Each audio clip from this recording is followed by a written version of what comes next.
Oh, Grace, Diana. John? John, gusto sana kitang makausap.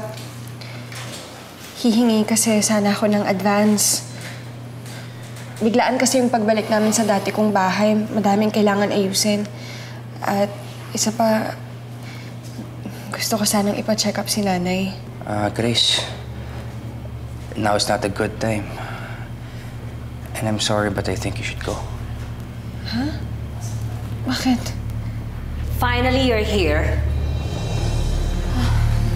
Tita Stella. Huwag mo nga akong matita-tita. And there's no need for pleasantries, especially now na pinagbintangan mo si William. Walang yakap talaga. Tita. I said don't call me tita. And more than that, no need to come to the office anymore because you are fired. Hindi niyo naman po ako pwedeng tanggalin sa trabaho ng walang rason. Illegal dismissal po yan. Are you threatening me? Ha? Hindi ka ba nakontento na binigyan mo ng kaso si William? Ako ngayon nire-reklamo mo? Baka nakakalimutan mo na pag-aari ang kumpanya ito ng aking anak ng aming pamilya. So I can do whatever I want and when I say get out, you get out! Tita, huwag naman po ganyan. Ate Grace, bingi ka ba o sadyang bobo ka lang? Hindi mo ba naiintindihan? Tita Stella wants you out of here. Chari, huwag ka nang makisawsaw. Hindi ka nakakatulong. Who says I wanna help you? Okay, sige, tutulungan kita. Tutulungan kitang umalis dito. Get out!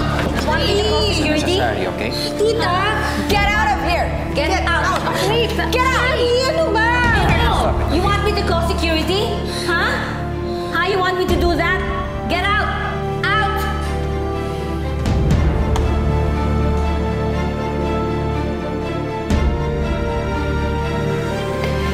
Ay, nako. Pinaglihit talaga kay Satanas yang si Chari, no? Sigurado kayong hindi ampon niyang kapatid mo?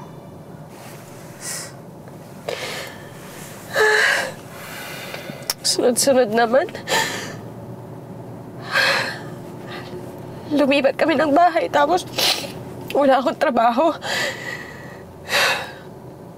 Ito ba ang parusa ko para sa paghahanap ng hustisya sa nangyari sa akin? Nakakaloko naman. Ako pa yung nadehado. Gusto ko lang naman na gawin yung tama. Pwede naman kasing ireklamo yun. Alam mo, Diana, kung kliyente yan din ang sasabihin ko. Pero si Edward, lalo lang siyang maiipit sa akin at sa pamilya niya. Kaya, Diana, mas mabuti sana kung wag mo na lang sasabihin sa kanya yung nangyari dito sa opisina. Okay. Ba't di mo i-try mag-apply sa amin? Or kung saan man sa iba, kung saan mo gusto. I'm sure makakahanap ka kagad ng trabaho. Sana nga. Kailangan ko talaga para kay nanay, kay Nina. Hello? Top 10 ka kaya sa bar? Pwede ka rin bumalik dun sa firm yun na Joel, di ba? Maganda naman yung record mo dun. Oh, speaking of, sabi ni Joel din na tayo magkita-kita. Dumaan siya dun sa lamay ni Marcos para magtanong-tanong. Kahit ano pang gawin nilang pang-iipit sa akin, hindi ako aatras. At kahit ilang beses pa nila akong itulak, babangon at babangon ako. Pagdating ng araw, sila naman ang pababagsakin ko.